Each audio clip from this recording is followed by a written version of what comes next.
Je posais la question à Dieu, qu'est-ce que je vais partager ce soir? Et j'entendais dans mes oreilles, j'aimerais te parler de la voix du mal. La voix du mal. La Bible dit dans Genèse chapitre 3, versets 1 à 6, je vais prendre une partie. Il est écrit, le serpent était plus rusé de tous les animaux du champ que l'Éternel Dieu avait fait. Il dit à la femme, Dieu a-t-il dit? Bien-aimés, j'ai envie de vous dire ceci. La voix du mal est une voix séductrice, trompeuse, destructrice. Depuis le jardin d'Éden, elle cherche à détourner l'homme de Dieu, à affaiblir sa foi et à la conduire à la désobéissance. Cette voix ne se présente pas toujours comme quelque chose de mauvais. Elle se déguise souvent en sagesse, en logique, en plaisir, en opportunité. Voilà pourquoi elle est toujours très alléchante. Le chrétien doit apprendre à discerner les voix qui parlent à son cœur et à sa tête. Car, bien aimé, autant vrai que Dieu nous parle par des pensées profondes, par des révélations, aussi vrai aussi que le diable communique ses pensées. Vous devez être conscient de ça, que toutes les pensées qui émanent de vous ne sont pas forcément de Dieu. Il y a aussi le malin, le diable, le serpent du temps de la fin, qui a l'habitude de siffloter des faux rapports. La Bible dit dans Jean chapitre 10, verset 27, il dit « Mes brebis, donc ceux qui appartiennent à Jésus, entendent ma voix, je les connais et elles me suivent. » Les brebis du Christ reçoivent par discernement la capacité de savoir discerner la voix de notre Seigneur. Ça veut dire que la voix du Seigneur n'est pas la seule qui s'entend, qui étonne, entonne. Il y a aussi la voix du malin. La voix du malin qui fait aussi son bruit et qui influence beaucoup dans le chemin du mal. Quelles sont les caractéristiques de la voix du mal? La voix du mal a plusieurs caractéristiques. Elle parle en vous, elle remet en question la parole de Dieu. Tel que le serpent demande à Ève, Dieu a-t-il dit réellement, dans Genèse 3, verset 1, une manière de pouvoir briser la confiance de Ève, l'induire en erreur, de façon très subtile. Car la première stratégie du mal est de semer le doute en vous, remettre en cause ce que Dieu a dit pour vous. Voilà pourquoi certaines personnes vous reçoivent la prophétie, écoutent la prophétie, mais quand elles marchent, elles rentrent chez elles à la maison, des idées remettent en question. Est-ce que le prophète a-t-il dit que c'était comme ça? Est-ce que cette chose se fera vraiment telle que le prophète l'avait dit? Parce qu'il faut que cette mauvaise voix retire la sémence magnifique que tu as reçue lorsque tu as entendu la voix de Dieu te dire « ça va aller ». Alors la question du diable sera, est-ce que ça va aller aujourd'hui ou ça va aller demain? Ça va aller un jour, pendant ce temps ou ce moment tu souffres. C'est-à-dire que le diable doit remettre ton cœur dans un état de non-croyance. Parce que c'est le moment où il t'exploite le mieux. Et il va chuchoter des mots à ton esprit.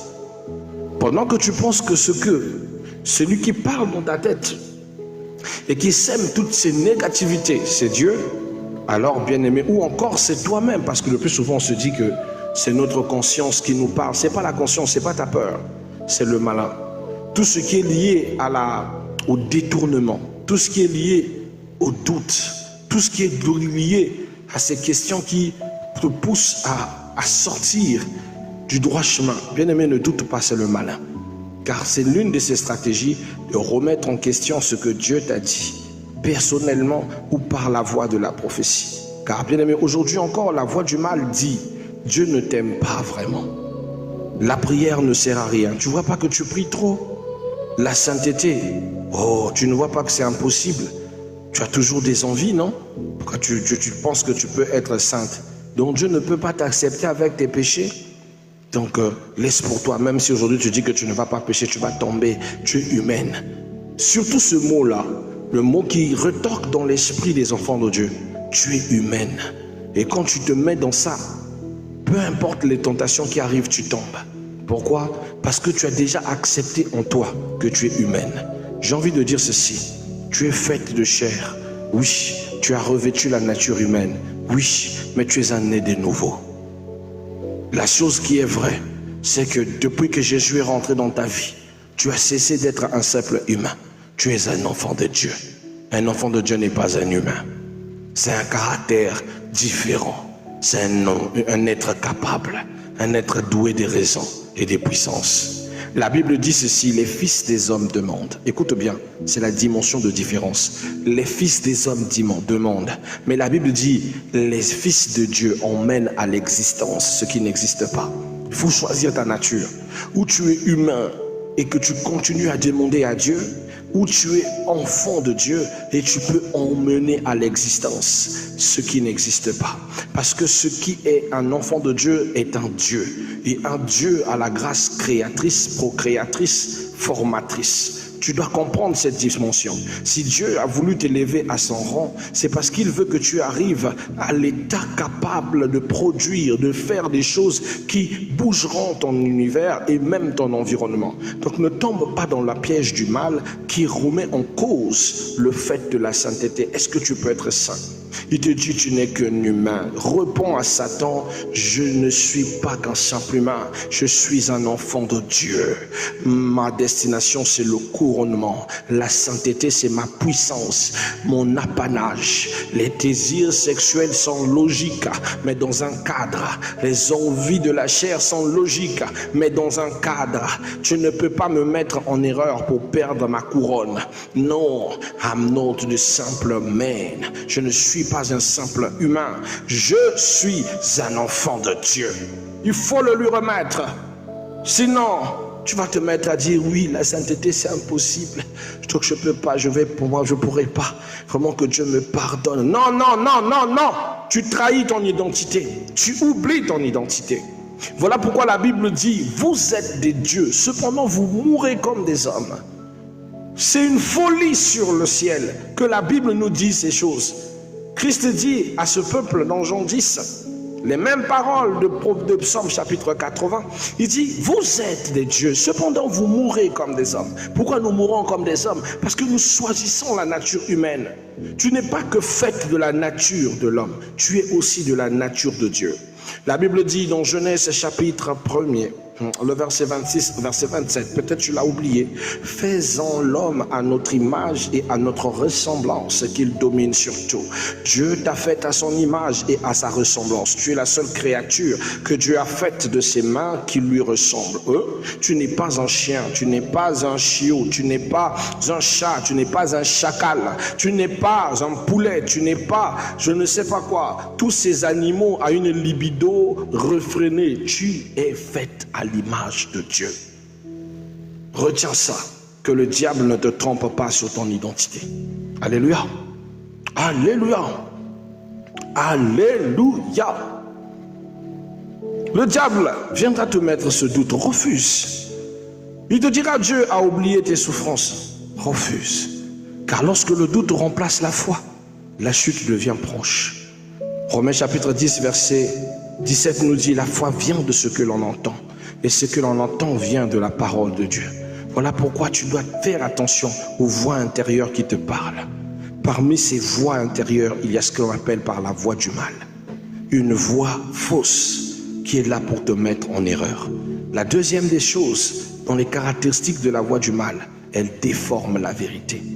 Le serpent ne nie pas totalement la vérité, il la modifie. Le serpent dit, vous ne mourriez point, n'est-ce pas? N'est-ce pas?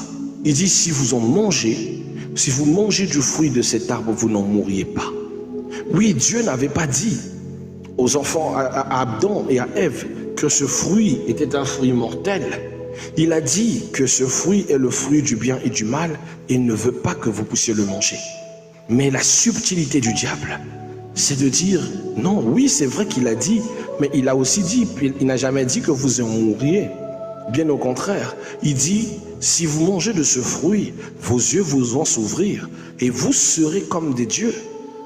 Le diable masque la vérité et entre dans le caractère du mensonge.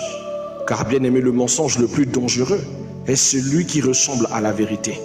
C'est celui de te faire paraître comme. Vous vous souvenez, je m'en souviens que j'avais une sœur aînée dans la foi qui m'aimait beaucoup. Et un jour, elle m'a appelé, m'a dit non, je suis malade, viens me voir. Et je suis arrivé la voir. Or qu'elle n'était pas malade.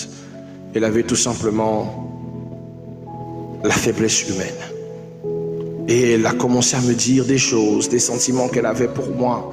Et elle a commencé à vouloir m'entraîner dans le sens du lit.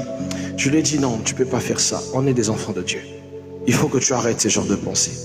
Je comprends tes sentiments, mais je ne suis pas venu pour ça. Tu m'as dit que tu étais malade. Il me dit oui, mais tu sais, lorsque l'on s'aime, c'est pas mauvais. Faire ça, c'est pas un péché. La Bible n'a jamais dit que le sexe est un péché. La Bible parle du caractère du sexe, peut-être dans un autre cadre, par exemple, hors mariage. Mais si Dieu lui-même vous a unis, est-ce que c'est un péché? Donc elle essayait de me convaincre d'utiliser la même parole qu'elle utilisait à l'église pour parler aux frères et sœurs, pour calmer les tensions, pour éduquer les chrétiens. Mais la même parole pour essayer de me séduire à tomber. Bien aimé, beaucoup de sœurs ont baissé le caleçon par les mêmes stratégies des faux frères. Des frères qui ne savent pas contrôler leur libido, qui sont passés au nom de Dieu pour coucher avec eux. Beaucoup de sœurs, je dis bien. Beaucoup de frères, j'ai failli être parmi ceux-là. Je lui ai dit, voici ce que la Bible dit. Voici ce que la Bible ordonne. Voici ce que la Bible dit. Et nulle part dans la Bible mentionne que je dois te connaître sans le mariage. Non. Je ne sais pas qu'est-ce qui t'anime en ce moment, mais je te prie de te ressaisir. Tu es une bonne sœur et le Seigneur t'aime. Ne me mets pas dans une erreur et dans une impasse, parce que tu laisses les désirs de ta chair te tromper. Non seulement il utilisait cette stratégie, mais en réalité, ce sont les mêmes choses que le diable met dans son esprit.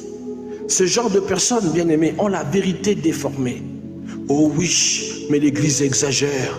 Pourquoi l'Église dit que pas de sexe avant le mariage? Comment vas-tu connaître si ton partenaire est vraiment fait pour toi, si le sexe ne se pratique pas dans le mariage? La Bible n'a jamais dit pas de sexe avant le mariage. Ça c'est vrai. Mais la Bible a dit que le sexe doit se placer dans un cadre matrimonial.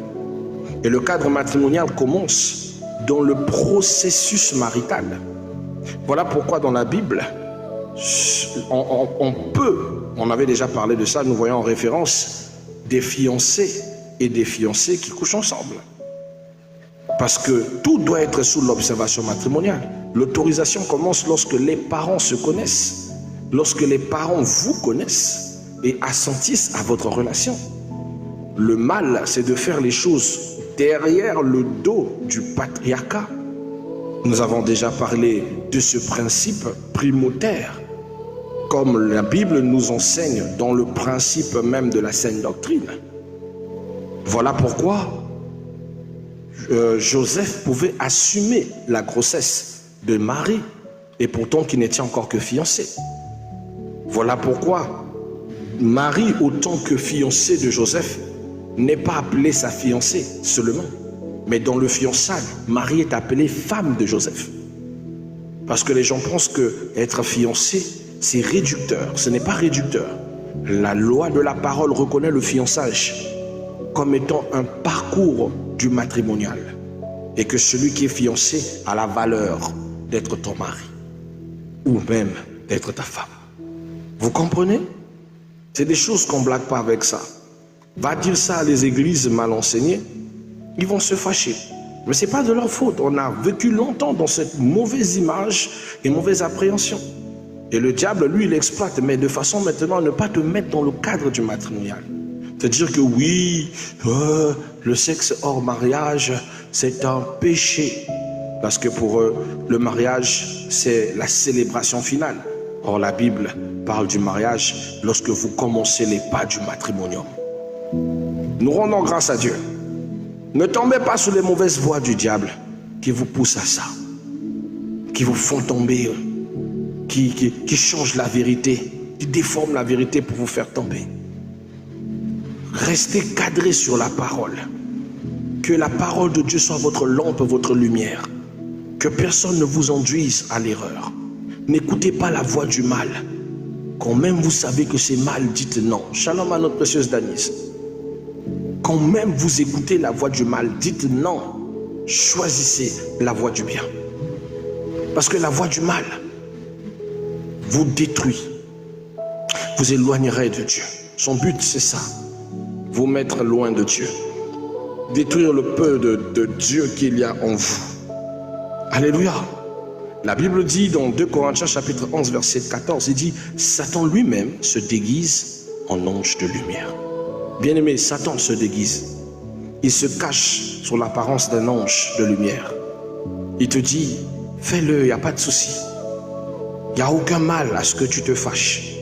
Il n'y a aucun mal que tu insultes aussi leur maman. Toi aussi tu peux insulter les gens. Or que tu sais que ce n'est pas bien. Oui, ils t'ont blessé, toi aussi tu dois rendre.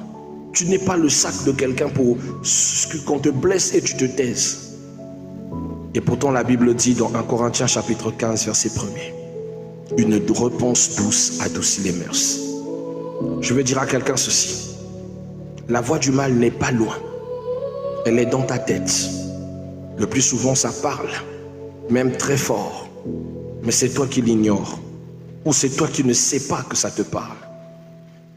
Pourtant, comptez le nombre de chrétiens à l'esprit dépravé, à des personnes qui se sont mis dans la tête que le mal n'est pas le mal. Un jour, une sœur m'a dit, en écrivant après une séance de prière et partage, apôtre, je sais que vous êtes marié et je conviens à ça, mais moi je vous apprécie et je souhaiterais être votre deuxième femme. Donc je vais quitter la France pour que nous venions au Congo. On va faire un mariage et je ferai des papiers pour vous emmener, vous et votre femme. J'accepte d'être deuxième femme. Je dis jamais. Il dit, mais papa, Jacob avait une deuxième femme. Mais papa, Abraham avait aussi plusieurs femmes.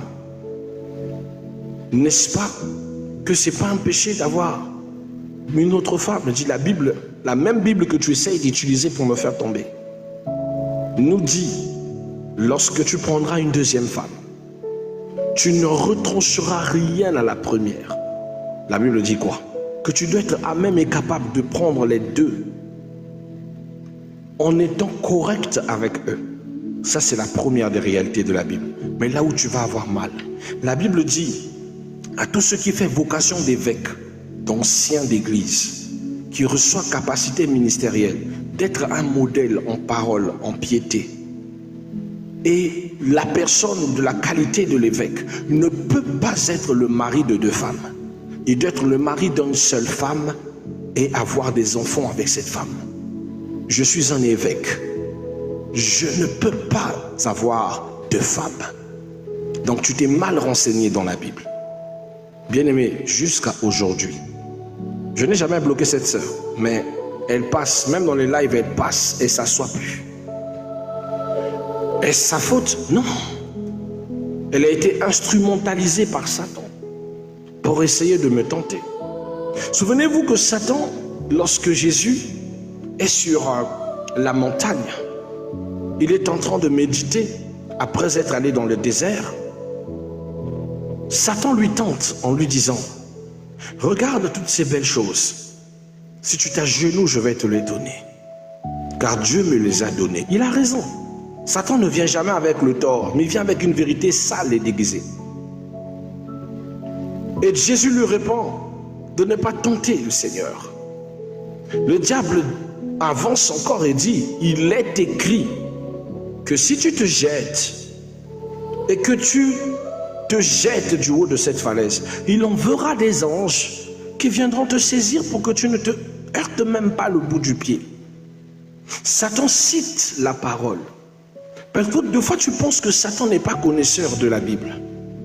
Mais Satan connaît la Bible, mais il utilise la vérité masquée pour pouvoir te tromper. C'est-à-dire, il prend une parole, il le sort de son contexte, juste pour te rassurer et pour que tu fasses le mal. Voilà pourquoi je dis à quelqu'un, la voix du mal, c'est une voix qui parle en toi et qui utilise des arguments qui sont censés être sensés, mais qui sont insensés. La différence entre la voix du mal et la voix du bien se réside à la connaissance même de cette parole. Si tu ignores de la Bible et que tu n'ouvres pas ta Bible pour la méditer, tu seras victime de la voix du mal. Parce que tu penserais que c'est vrai, parce que tu as entendu que c'est vrai. Oui, donc on peut avoir une deuxième femme, oui, mais pas pour moi qui suis évêque. Un autre frère, mais aussi ça doit passer par des conditions. On avait déjà parlé de ça ici. Il faudrait que, ce frère ait la capacité de prendre soin de deux femmes également, c'est-à-dire sexuellement, nutritivement, financièrement. On va dire encore quoi? Confortablement, donc même par rapport à la maison. Ça blague pas. Ça, c'est les conditions à remplir. L'une des conditions intermédiaires aussi qui arrive, où on pouvait voir l'homme prendre une autre femme, comme dans le cas de Elkana, le mari de Anne, lorsque une femme juive était reconnue stérile après plus de 6 mois dans la maison de son mari, voire même plus, avait la responsabilité personnelle pour la pérennité de cet homme de suggérer qu'il prenne une autre femme. Parce qu'une femme qui prive à son mari le droit d'avoir des progénitures était très mal vue dans la coutume juive. C'est comme ça qu'il pouvait elle-même suggérer, elle-même allait même choisir la femme qu'il doit donner à son mari. C'est aussi le cas de Sarah avec Abraham. Abraham n'ayant pas d'enfant avec Sarah, Sarah suggère à Abraham Agar. Vous entendez? Mais quand on ouvre bien la Bible, ce n'était pas qu'Agar. Hein? Il y avait aussi d'autres servantes que Sarah envoyait prendre la tente d'Abraham. Voilà. Mais ça, c'est pour eux. Moi, je suis un évêque. Ça ne marche pas. Quand tu sais ce que tu es et tu vois des propositions indécentes, tu sais que le diable cherche ta couronne. Et si tu tombes dans ça, tu perds tout ce qui fait de toi ce que tu es. Tu perds ta grâce, tu perds ta bénédiction, tu perds ton élévation, tu perds ton onction, tu perds tout. Parce que tu es tombé dans la voie du mal. Combien de fois tu as choisi la voie du mal en pensant que c'était la bonne chose? En pensant que la Bible t'était favorable. Au point qu'aujourd'hui, quand tu couches, tu forniques avec un homme que ton père ne connaît pas, que ta mère n'a jamais connu.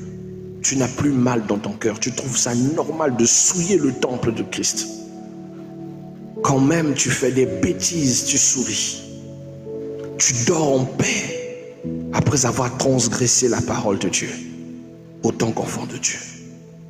Ne sais-tu pas que le péché est la seule chose qui retire la divinité en toi? Ne sais-tu pas que le mal est la seule chose qui retire la divinité en toi? Alors prends conscience de ces choses et fais attention. On va continuer notre prédication prochainement. Il est déjà un peu tard. Il est 1h24 heure de France, minuit 24 heure de Brazzaville. Merci de m'avoir accordé 24 précieuses minutes de votre temps. Que Dieu vous bénisse. Que Dieu soit avec vous.